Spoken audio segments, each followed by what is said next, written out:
ఛాయాగ్రహణ మాంత్రికుడు రవికాంత్ నగాయజ్ దర్శకత్వంలో భారతీ పిక్చర్స్ పతాకంపై పి మల్లికార్జునరావు గారు 1969లో నిర్మించిన చిత్రం మహాబలుడు.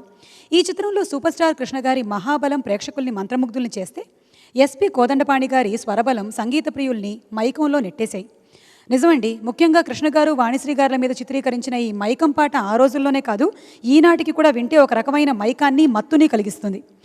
ఆరుద్ర గారి గమ్మత్తైన సాహిత్యాన్ని కోదండపాణి గారు తన స్వరాల ద్రాక్షపాకంలో ముంచితే ఆ పాకాన్ని తమ యుగళంలో నింపుకొని మరీ పాడారు బాలుగారు, సుశీలమ్మ గారు. ఆ పాటతో మనల్ని మరో లోకంలోకి తీసుకువెళ్ళడానికి వేదికపైకి వస్తున్నారు మహాగళుడు శ్రీ ఎస్పి బాలసుబ్రహ్మణ్యం గారు అలాంగ్ విత్ గోపికా పూర్ణిమ. స్వాగతించండి. మధురాతి మధురమైన ఈ మదిరను తనివి తీరా ఆస్వాదించండి.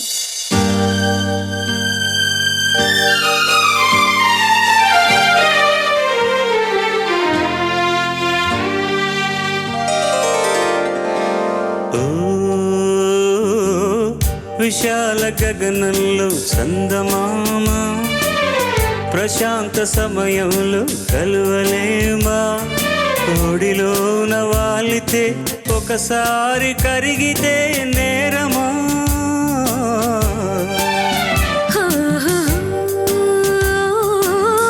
విశాల గగనములో చందమామ, ప్రశాంత సమయములో కలువలేమా, కోడిలోన వాలితే ఒకసారి కరిగితే నేరమా.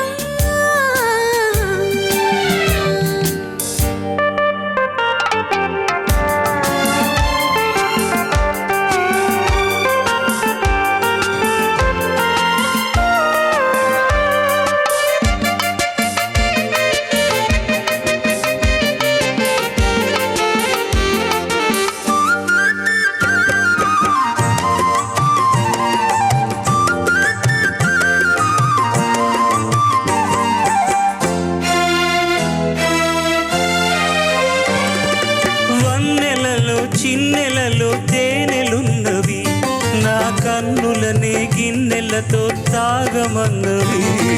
పన్నెలలో చిన్నెలలో తేనెలున్నవి, నా కన్నులనే గిన్నెలతో తాగమన్నవి.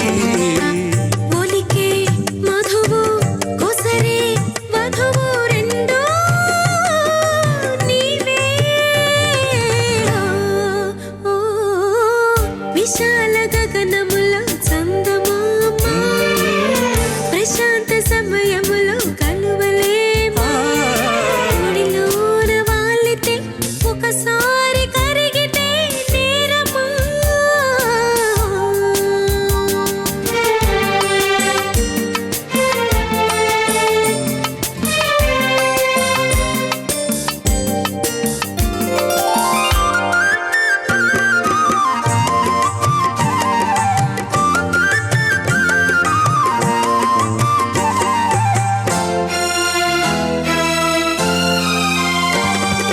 చుక్కలలో జాబిలిలా వెలుగుతావులే, నా చక్కదనం దొరలాగా ఏలుతావులే. చుక్కలలో జాబిలిలా వెలుగుతావులే, నా చక్కదనం దొరలాగా ఏలుతావులే. తీరే తనివి మీరే అలవి ఏదో గారడి.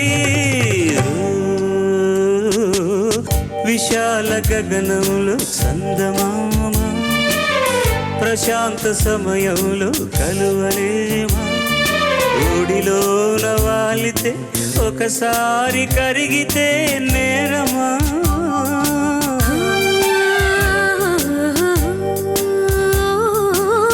విశాల గగనములో చందమామ, ప్రశాంత సమయములో కలువలేమా, ఒడిలోన వాలితే ఒకసారి కరిగితే నేరమా.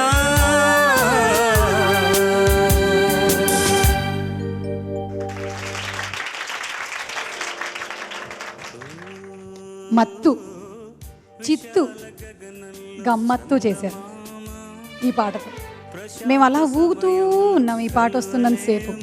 ఏమిటో తాగిన ఎఫెక్ట్ అంటే మాకేమిటో తెలియదు, కానీ ఇప్పటి వరకు ఇలా ఉంటుందేమో. చాలా అందమైన పాట గోపిక. చెప్పండి గోపిక, ఈ పాట ఒరిజినల్లీ పాడినటువంటి సింగర్ గురించి, మీకు ఈ పాటని పాడుతున్న ఎక్స్పీరియన్స్ గురించి. ఒరిజినల్గా పాడిన సింగర్ గురించి చెప్పే అర్హత లేదు, బట్ ఒకటి చెప్పాలి, ఇలాంటి పాటలు ఇప్పుడు బయట ఎక్కడ పాడడం లేదు, మేము అసలు తెలియదు కూడా. ఇలాంటి ప్రోగ్రామ్స్లో ఇంత చక్కటి పాటలు పాడే అవకాశం ఈ వేదిక కల్పించింది. అండ్ ఆర్కెస్ట్రాతో పాడడం చక్కగా. సో అది అది ఇంకేం చెప్పలేను, పక్కన ఉన్నారు కాబట్టి. నువ్వు ఆవిడతో సుశీల్ గారితో నేను పాడుతున్నప్పుడు కూడా ఇప్పుడు నువ్వు ఫీల్ అయినటువంటి ఈ అనుభూతులన్నీ నాకు కలిగాయి. మీరు బాగా గమనిస్తే ఈ సందర్భంలో లేదా ఒక 10-15 ఏళ్ల క్రితం కనుక ఈ పాట ఇచ్చుంటే దీంట్లో ఇంకా ఎంత అధిక ప్రసంగం చేసి ఉండేవాడు నేను. చూడండి మీరు, ఇందులో చాలా సంయమనంగా ఉంటుంది. ఆ మత్తు అనేది ఎక్కడ ఎక్కువ అవన్నీ ఏమి ఉండవు అన్నమాట. అంటే ముందు భయం, పక్కన సుశీల్ గారు సీనియర్ సింగర్, అప్పటికి ఒక 4 పాటలు 5 పాటలు పాడుంటాను నేను. సో అది ఒకందుకు అదే బాగుంది అనిపిస్తుంది ఎక్కడో. ఇప్పుడు కొంచెం నేను దానికంటే ఒక 10% ఎక్కువ వేసాను మోతాదు. ఇలా పాడుంటే బాగుండేమో అనిపిస్తుంది. అది కొంచెం పచ్చిగా ఉంటుంది, అయినా కూడా అది బుజ్జిగా బాగుంటుంది. ఆ వాయిస్ కూడా గమ్మత్తుగా ఉంటుంది అనమాట. తను అంటుందన్నమాట, మా ఆయన ఇప్పుడు పాడుతున్నట్టుగా ఉంటుంది, మీ ఆ వాయిస్ వింటే నాకు మళ్ళీ వాయిస్ గుర్తుకొస్తుంది అని. చిన్నతనం. ఐ వాజ్ జస్ట్ 21 or 22 ఈ పాట పాడినప్పుడు. మా తండ్రి తెలియదు, అందుకని తనకు వాళ్ళ ఆయన వాయిస్ గుర్తొచ్చింది. మొత్తం అంటే ఏంటో తెలియని వాయిస్ కాదు, అది ఇప్పుడు సీడీలో విన్నా అలాగే అనిపిస్తుంది. ఆ ఒదుగు అదే న్యాచురల్లీ అట్ యంగర్ స్టేజ్. ఇప్పుడు కొంచెం ముసలాన్నయ్యాను కాబట్టి కాస్త. ఊరుకోండి సార్, ఎవరన్నారు? ఎవరన్నారు మిమ్మల్ని ముసలి అని? అది నారాయణ రెడ్డి గారిది ఒక వేరే పాట. అది మేము వెళ్ళిపోతే మేలు కదా, చాలా పాటలు మనం షూట్ చేయాలి. ఏ గోపికారా? మధుర నగరిలో చల్లనమ్ముకుంటూ వెళ్ళు ఆయన అక్కడున్నాడు.